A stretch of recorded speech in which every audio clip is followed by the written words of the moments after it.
Y en paralelo a la discusión por la ley Ómnibus, entró anoche tarde al Congreso el proyecto que reinstala el impuesto a las ganancias, que para empezar dejará de llamarse impuesto a las ganancias y será impuesto a los ingresos. Un impuesto claramente mejor definido, si se quiere, porque anula la discusión de el salario no es ganancia, ahora se le llama los ingresos y los ingresos, bueno, son ingresos. Con lo cual ya desde ese punto semántico arranca la discusión en el Congreso con el proyecto para volver al viejo esquema de impuesto a las ganancias, y esto es una señal en definitiva porque es lo que habría sellado la suerte o gran parte de la suerte del otro proyecto, de la ley Ómnibus que tanto le interesa al gobierno.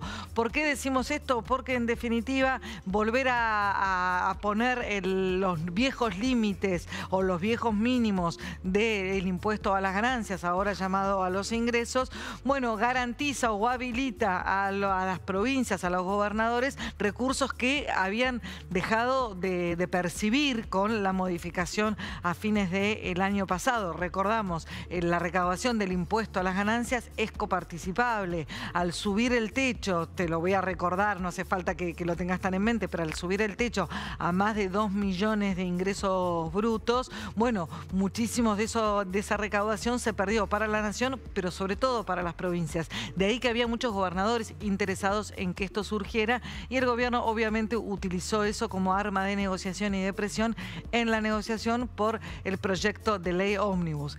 Que haya entrado al Congreso es síntoma de que el gobierno siente eventualmente que tiene chances o que tiene los apoyos necesarios para la ley Ómnibus. Pero hablemos de ganancias y hablemos de cómo queda este nuevo viejo impuesto a los ingresos.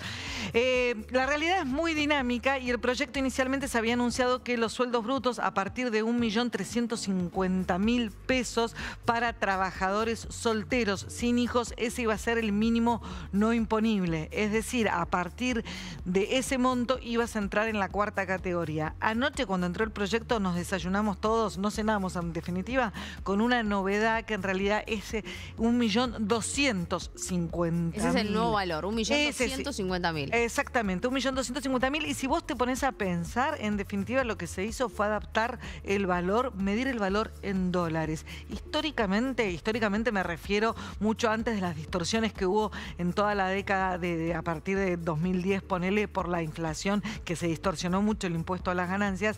Anteriormente, siempre más o menos ese piso mínimo no imponible fue alrededor de los $1.000. Si vos comparás esto con la cotización de ayer del dólar blue, bueno, te da exactamente ese valor, unos 1.250.000, $1.000.